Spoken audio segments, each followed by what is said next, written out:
everybody, this is Ernie from The Realist, and we got a question in one of the comments sections for Iron Man 3. It was a very cool question because it's something that, honestly, I never really thought about up until now. It was, hey, what is, our rating system for movies? And I was like, thinking to myself, I was like, well, I mean, we have a rating system, and we've talked about it at length on Facebook, and also on Twitter as well.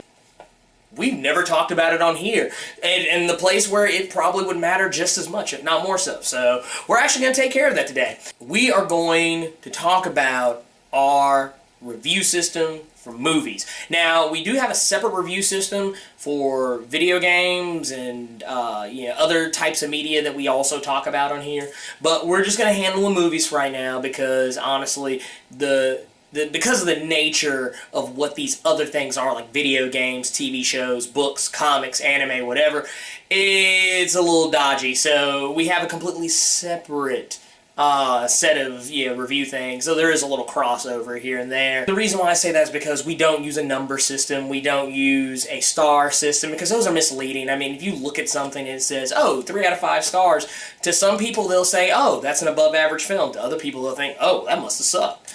If you see a 7 or an 8 out of 10, I've actually had people come to me and say, man, this such and such got an 8 out of 10. I guess that's not very good. And it's like, really?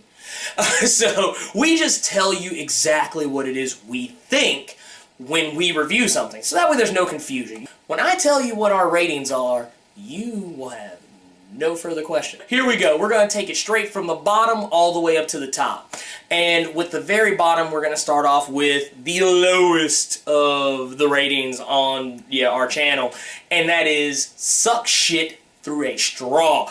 And when I say that, and you probably get the impression too, this is obviously not a good movie. These are movies that are cash-in. Movie producers, studios, whatever, they know you're going to go and watch this movie regardless of how shitty it is. You walk out of this movie just mad. And this is reserved specifically for those movies, those lowest of the low. That's that one. Next up from that is Hot Mess. Hot Mess is not necessarily as bad as Suck Shit Through a Straw, because a hot mess film is something completely different. A hot mess film is something where maybe the studio, the directors, producers, whatever, probably had noble intentions when they made this movie. They probably weren't even trying to cash in on anything. This movie just suffered from, other problems like poor direction, poor acting, terrible script, all of the above. But it's one of those types of movies that it's just bad, and not even bad in a way that'll make you angry. It's just bad in a way that it's not something you'll think about later. You'll probably forget about it later. And in all likelihood, you probably should. And next up from that is, and this is a very middle of the road kind of thing, because this is one of those where I feel like this is a review rating that honestly could be either good or bad, depending on the situation. And that is when we review something that is a must-see on TV. Just because of the fact that it's one of those types of movies that doesn't necessarily warrant you running out and spending 9, 10, 11, 12, however many dollars it is in your neck of the woods to go see a movie. In some situations, like some movies I reviewed earlier this year, where it's a film that isn't even really bad in any way. It's actually a good movie, but it's something I feel is better suited for you to watch at home, where you can actually, I guess, invest more of your time in it, or watch it as you see fit. And like I said, that's not a bad thing. It's not a good it's not a good movie, it's not a bad movie. It's just a movie that I feel is better to watch at home. We're climbing that ladder, we're keeping it moving. So the next rating is going to be must-see on the big screen. And if that doesn't tell you, I don't know what will, but basically this is a movie I feel is worth your time to go spend that money, that 9, 10, 11, 12, however many dollars it is for you to go see a movie in your area. I feel this movie is actually worth you taking time out of your schedule to go see this film and enjoy it. And because maybe there's things in it, whether it's the acting or the action sequences, the special effects, the sound, whatever it is, there's something in this movie that is worth your time to see it on the big screen and get that experience. And I mean, honestly, I don't know what could convey that better than that rating. This next one might throw some of you off because we've had Suck Shit Through a Straw, we've had Hot Mess, we've had Must See on TV, we've had Must See on the big screen, and the next one's going to throw you for a loop because this next one is Give Me the Blu-ray.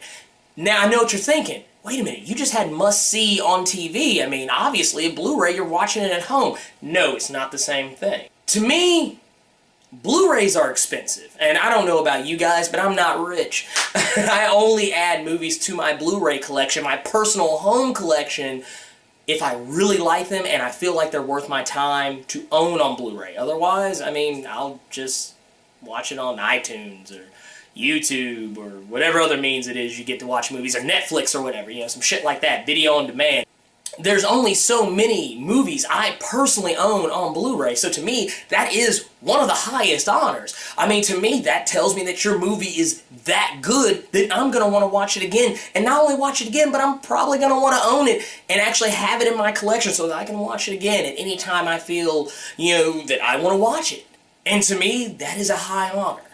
I mean, besides, Blu-rays being, you know, anywhere between 20 to 30 to 40 to 50 bucks, depending on what it is you're trying to get, I mean, that's more expensive than a movie ticket, so, hey, there you go.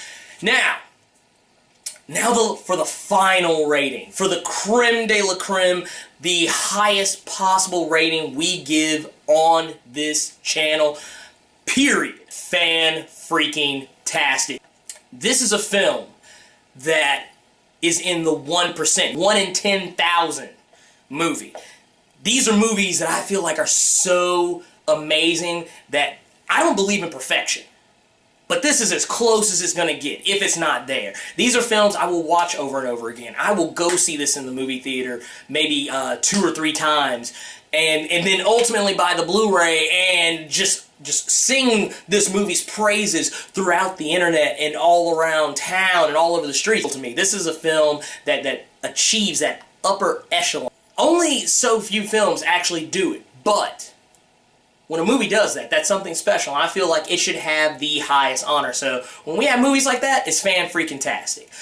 And I couldn't think of a better way to put it. So there you go. So like I said, guys, keep watching with us, comment, like, and subscribe. Keep it real with us like we keep it real with you, and stay tuned for more content.